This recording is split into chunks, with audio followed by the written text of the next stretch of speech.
द्रविडं त्वमेव त्वमेव सर्वं मम देव देवा। श्री गर्ग संहिता के विश्वजित खंड का 27वां अध्याय यादव सेना पर गीधों का आक्रमण तथा उसके निवारणार्थ प्रद्युम्न द्वारा गरुड़ास्त्र का प्रयोग, दर्शान देश पर विजय तथा दर्शान मोचन तीर्थ में स्नान।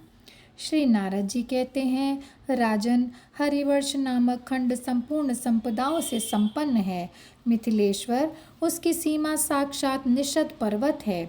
वीरों के कोदंडों की टंकार ध्वनि से वहाँ का वन्य प्रांत व्याप्त हो जाने पर वहाँ से एक एक कोस के लंबे शरीर और तीखी चोंच वाले महागृध्र तथा गरुड़ पक्षी उड़े। नरेश्वर, वे सब के सब दीर्घायु और भूखे थे। उन्होंने यादव सैनिकों, हाथियों और घोड़ों को भी अपना ग्रास बनाना आरंभ कर लिया। आकाश पक्षियों से व्याप्त हो गया। उनकी पाँखों की हवा से आंधी सी उठने लगी। सेना में अंधकार सा छा गया और महान हाहाकार होने लगा। तब महाबाहु श्री कृष्ण कुमार प्रद्युम्न ने गरुड़ास्त्र का संधान किया। उस अस्त्र से साक्षात विनतानंदन पक्षीराज गरुड़ प्रकट हो गए। अंधकार से भरी हुई उस सेना में पहुंचकर पक्षीराज ने अपनी चोंच और चमकीले पंखों की मार से कितनी ही गीधों, कुलिंकों और गरुड़ों को धराशायी कर दिया। उन सब का घमंड चूर हो गया, पंख कट गए और वे सब पक्षी क्षत विक्षत हो गरुड़ के भय से घबराकर दसों दिशाओं में भाग गए। तदनंतर महाबाहु श्री कृष्ण कुमार दर्शान जनपद में गए। दर्शान देश के राजा शुभांग सूर्यवंशी क्षत्रिय थे। युद्ध में उनका बल 10,000 हाथियों के समान हो जाता था। वे निष्कौन शाम्बुरी के अधिपति थे।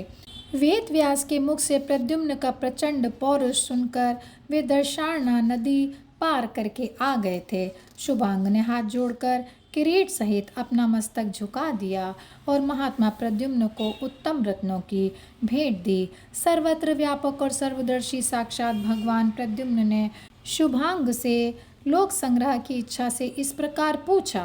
प्रद्युम्न ने कहा, निष्कौशाम्बीपुरी के अधीश्वर राजन, यह देश दर्शान क्यों कहलाता है?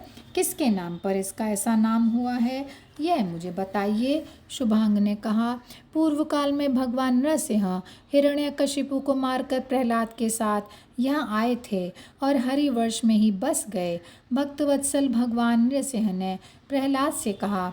नरसिंह बोले, पुत्र, तुम मेरे शांत भक्त हो, तथापि तुम्हारे पिता का मेरे द्वारा वध हुआ है। अतः महामते, मैं तुम्हारे वंश में अब और किसी को नहीं मारूंगा। शुभांग कहते हैं, रुक्मिणी नंदन, इस प्रकार कहते हुए भगवान नरसिंह के दोनों नेत्रों से आनंद जनित जल बिंदु पृथ्वी पर गिरे। उन बिंदुओं से मंगलायन सरोवर प्रकट हो गया। तब वर प्राप्त धर्मात्मा प्रहलाद हर्ष विहल हो दोनों हाथ जोड़कर विनयपूर्वक भगवान नरसिंह से बोले। प्रहलाद ने कहा, भक्तजन प्रतिपालक परमेश्वर, मैंने माता पिता की सेवा नहीं की है, अतः मैं उनके ऋण से कैसे मुक्त होऊंगा?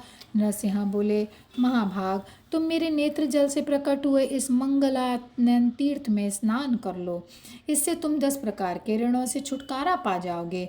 माता पिता, पत्नी, पुत्र, गुरु, देवता, ब्राह्मण, शरणागत, ऋषि तथा पितरों का ऋण दर्शान कहलाता है। जो इस महातीर्थ में स्नान कर लेगा, वह सबकी अवहेलना में तत्पर हो तो भी इस 10 प्रकार के ऋणों से छुटकारा पा जाएगा, इसमें संशय नहीं है।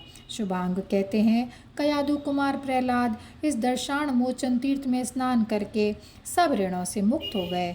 वे आज भी निषदगिरी से यहाँ इस तीर्थ में नहाने के लिए आया करते हैं। दर्शान मोचन तीर्थ के निकट का देश दर्शान कहलाता है। उसी के स्रोत से प्रकट हुई यह नदी दर्शाना कहलाती है।